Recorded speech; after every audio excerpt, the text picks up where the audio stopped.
ময়মনসিংহে সরকারি প্রতিষ্ঠান থেকে দেশি বিদেশি অস্ত্র ও মাদক উদ্ধার। ময়মনসিংহের একটি সরকারি প্রতিষ্ঠান থেকে বেশ কিছু দেশি বিদেশি আগ্নেয়াস্ত্র ও মাদক উদ্ধার করেছে পুলিশ। গতকাল রোববার রাত 12টার দিকে নগরের মাছকান্দা এলাকার মৎস্য বীজ উৎপাদন খামারে এক নৈশ প্রহরীর কক্ষ থেকে এসব উদ্ধার করা হয়। এ ঘটনায় ওই নৈশ প্রহরীর স্ত্রীকে আটক করেছে বাংলাদেশ পুলিশ।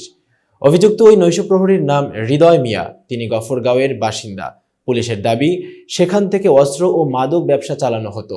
পুলিশ ও কয়েকজন প্রত্যক্ষদর্শীর সূত্রে জানা গেছে, একটি কক্ষে অস্ত্র ও মাদক রেখে বিক্রি করা হচ্ছে এমন গোপন সংবাদের ভিত্তিতে গতকাল মধ্যরাতে ওই সরকারি প্রতিষ্ঠানে অভিযান চালায় পুলিশ।